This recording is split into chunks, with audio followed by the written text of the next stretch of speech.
নমস্কার, কলকাতা টিভিতে স্বাগত। সঙ্গে রয়েছে অনন্যা। শুরু করছি বাংলাদেশ সারাদিন। প্রথমেই দেখে নেব হেডলাইন্স। দেশে এখন বিএনপি ডামি হয়ে গেছে, দলটির কর্মীরা আশা হারিয়ে ফেলেছে, মন্তব্য আওয়ামী লীগের সাধারণ সম্পাদক ওবায়দুল কাদেরের।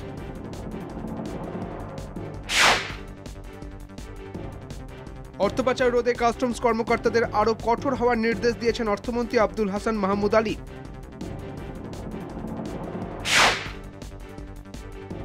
রমজান মাসের আগে সকল নিত্যপণ্যের দাম নিয়ন্ত্রণে আনা হবে বলে জানিয়েছেন বাণিজ্য প্রতিমন্ত্রী আহসানুল ইসলাম টিটু। বিএনপি স্থায়ী কমিটির সদস্য আব্দুল মঈন খান বললেন, শান্তিপূর্ণ গণতান্ত্রিক আন্দোলন করবে বিএনপি, লগি বৈঠার রাজনীতি নয়। গত 24 ঘন্টায় ঘটে গেছে বিভিন্ন ঘটনা। বাংলাদেশের সেই সমস্ত খবরের দিকে নজর রাখবো। বিএনপি হচ্ছে দামি দল, আর কোন দামি দলের দরকার নেই। শোকে শোকে পাথর হয়ে গেছে। দেশে এখন বিএনপি নিজেই ডামি হয়ে গেছে, দলটির কর্মীরা সব আশা হারিয়ে ফেলেছে বলে মন্তব্য করেছেন আওয়ামী লীগের সাধারণ সম্পাদক ওবায়দুল কাদের। তিনি বলেন, ভোটে না আসতে পারা শোকে তারা পাথর হয়ে গেছে। রাজধানীর ধানমন্ডিতে অসহায়দের শীতবস্ত্র বিতরণ অনুষ্ঠানে এ মন্তব্য করেন তিনি। আওয়ামী লীগের সাধারণ সম্পাদক বলেন, নির্বাচন না করে বিএনপি যে কত বড় ভুল করেছে দলটি অচিরেই তা বুঝতে পারবে। কাদের আরো বলেন, এই মুহূর্তে বিএনপির আর কোনো আশা নেই, কারণ নিষেধাজ্ঞাও নেই, বিচারনীতির আশাও নেই। তিনি বলেন, শান্তিপূর্ণ আন্দোলনে কোনো বাধা নেই, তবে সহিংসতা করলে কোনো ছাড় দেয়া হবে না। নেতা কর্মীদের ঘুম নেই, সব আশা হারিয়ে ফেলেছে, সব হতাশা।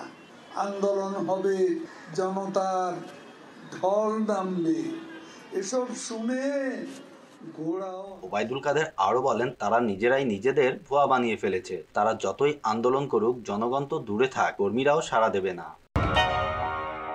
অর্থ পাচার রোধে কাস্টমস কর্মকর্তাদের আরও কঠোর হওয়ার নির্দেশ দিয়েছেন অর্থমন্ত্রী আবুল হাসান মাহমুদ আলী। তিনি বলেন, বাণিজ্যের আড়ালে অর্থ পাচার রোধে এনবিআরের সক্ষমতা আরও বাড়াতে হবে। রাজধানীতে কাস্টমস দিবসের সেমিনারে এক বক্তব্যে তিনি এসব কথা বলেন। বিশেষত বাণিজ্যের আড়ালে অর্থ পাচার রোধ করা কাস্টমসের অন্যতম দায়িত্ব।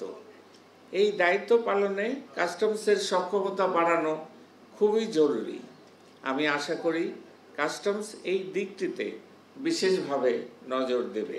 অর্থমন্ত্রী বলেন, অর্থনৈতিক অগ্রগতির সাথে তাল মিলিয়ে বাংলাদেশের গড় জিডিপি অনুপাত সন্তোষজনক পর্যায়ে যেতে পারেনি। যেসব ব্যবসায়ী নিয়ম মেনে ভ্যাট ট্যাক্স পরিশোধ করবে, শুধু তাদেরকেই প্রণোদনা প্রদানের পরামর্শ দেন অর্থমন্ত্রী।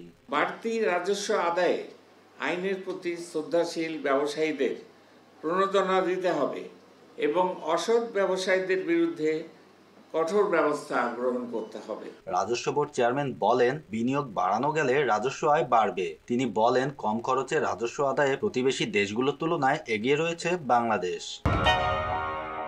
ভারত থেকে অতি শিগগিরই 20,000 মেট্রিক টন পেঁয়াজ ও 50,000 মেট্রিক টন চিনি আমদানি করা হবে। এছাড়া আসন্ন রমজান মাসের আগে সকল নিত্যপণ্যের দাম নিয়ন্ত্রণে আনা হবে বলে জানিয়েছেন বাণিজ্য প্রতিমন্ত্রী আহসানুল ইসলাম টিটু। দেলদুয়া উপজেলার নিজ বাসভবনে সাধারণ মানুষের সাথে মতবিনিময় কালে সাংবাদিকদের প্রশ্নের জবাবে এসব কথা বলেন তিনি।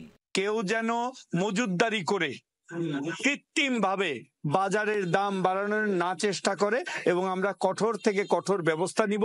এ সময় মন্ত্রী বলেন, রমজান উপলক্ষে যথেষ্ট পরিমাণ খাদ্য মজুদ আছে। ভারত দীর্ঘদিন রপ্তানি বন্ধ করে রেখেছিল। ভারতের বাণিজ্য মন্ত্রীর সাথে কথা হয়েছে, রমজান মাসের আগেই ভারত বাংলাদেশের চিনি ও পেঁয়াজ রপ্তানি করবে।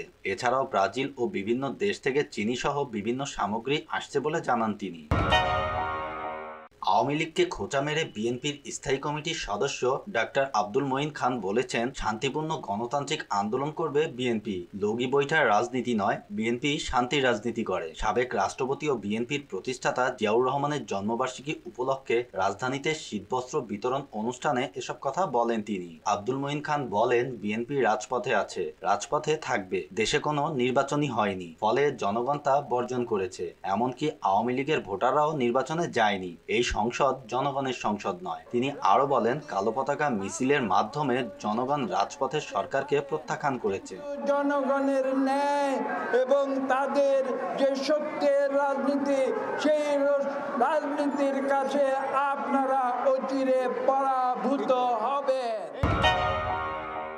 বাংলাদেশ সারাদিন আজ এই পর্যন্তই। দেখতে থাকুন কলকাতা টিভি, রাত দিন 7 দিন।